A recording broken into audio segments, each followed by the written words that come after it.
This is the STV News. Good evening. The detective leading the investigation into the disappearance of a woman from her home in Edinburgh almost 5 months ago says he can't rule out her having come to harm.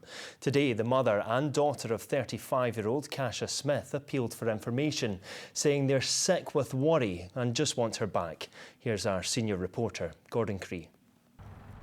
Kasia Smith had been living at this block of flats in Calder Grove.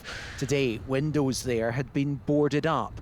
Police now say she was last seen here on Tuesday the 10th of October, having ruled out a claim that she was safe and well in November.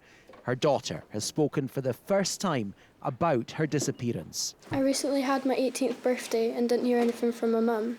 She would never miss mine or my sister's birthdays or Christmas, and we just miss her so much. I would do anything for her to walk through the door and just to give her a big hug. It feels like I'm living the worst dream that we could ever possibly imagine. Kasia was reported missing to the police in January. Since then, searches have taken place in the area around her home, as well as in nearby containers and the canal. And it's been quite widely reported that she was living there with a relatively new partner. Has he been of any help to you? So Kasia's relationships are all former part of the investigation. That's something that we're investigating at this time. Do you have any reason to think that she's still alive? So we have to be open to all possibilities. We have a number of hypotheses that could be the case in this investigation, and we have to investigate all of them equally.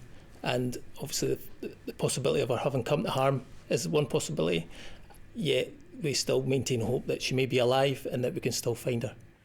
Is it your kind of working hypothesis, though, that someone else has been involved in her disappearance? We have to remain alive to all possibilities, and we'll continue to do so and investigate all possibilities of what might have happened to Kasia.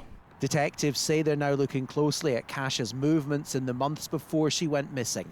As part of that, they're looking at activity on her bank account. They also say they can't go into detail about why they've been able to revise the date of when she was last heard from, but say no one has been interviewed as a suspect. These past weeks have been horrendous. If anyone out there knows anything, please, I'm begging you, please come forward. We need to know where Kasia is. I'll never stop looking for her. I love her. I miss her. Please help bring Kasia home.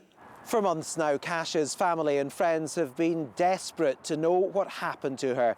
They can only hope today's appeal helps bring the answers they need. Gordon Cree, STV News, Edinburgh. The First Minister says he hopes a new framework to assist schools in tackling gender-based violence will help young people to become the generation that eradicates misogyny. At his launch this morning, Humza Yousaf said that change must happen at all levels of society and that the journey must begin in schools. There's a whole load of research and studies, including the work that we've done on behaviour in Scottish schools, that shows that violence in schools and gender-based violence is certainly an issue and a problem. And I know that not just as First Minister, but as a father to a teenager, how concerning, teenage girl, how concerning that issue can be. So the government wants to work closely with our local authority colleagues, with our schools, but most importantly with the pupils, to see how we can tackle this issue at root and at cause. George Galloway has returned to Westminster as an MP, promising to make life difficult for Sir Keir Starmer's Labour Party over the war in Gaza. The former Glasgow Labour MP claims his supporters could change the outcome of the upcoming general election. He's also pledged to work with the SNP on another vote for a ceasefire. I certainly will work with the SNP to try and force a proper vote on a proper ceasefire. I'm not a supporter of the SNP, as you know, or their central cause of separation, but I think they've been outstanding on the Gaza question, at least by comparison with the two big parties of the state. The Royal National Lifeboat Institution, better known as the RNLI, is celebrating its 200th anniversary today. Volunteer crews have launched nearly 46,000 times across Scotland in that time, saving some 12,000 lives.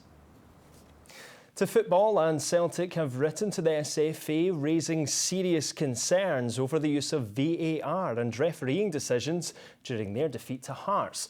But the body representing senior Scottish referees say they're extremely disappointed and concerned by another weekend of criticism of its members. Here's Ronnie Charters. Another round of Premiership games, and once again it's officiating that's dominating the headlines.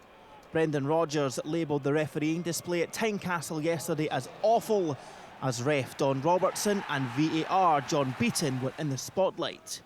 This penalty to Celtic, this red card for Yang, and this penalty to Hearts. One former Parkhead boss says it was a bad afternoon for those in charge. You have to say that all the decisions apart from the offside for Lawrence Shankland were wrong. You know, I didn't think Celtic's was a penalty. I certainly didn't think it was a red card. And the penalty that Hearts got was, you know, beyond belief, that decision for me. But certainly I think the referee's performance yesterday there has to be questions asked about that yesterday. 24 hours earlier, this challenge on Rangers winger Ross McCausland angered Philippe Clement. But Alan Muir decided it wasn't a foul, with VAR choosing not to intervene.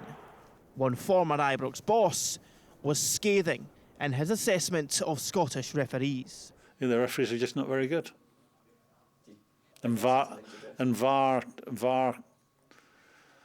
compounds the problem for them. It shows them up. You know, when you get a chance to look at something time and time again, and from different angles, and you're still making the wrong call, and it's just showing them up in a bad light. It just shows them they don't know too much. VAR is just embarrassing them.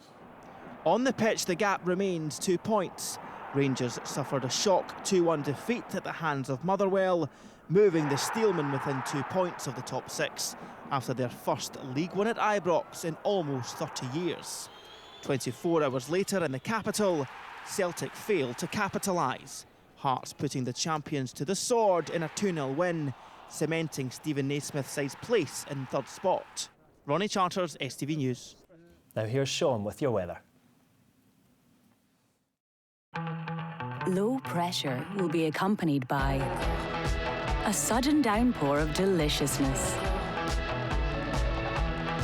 TUI sponsors STV weather.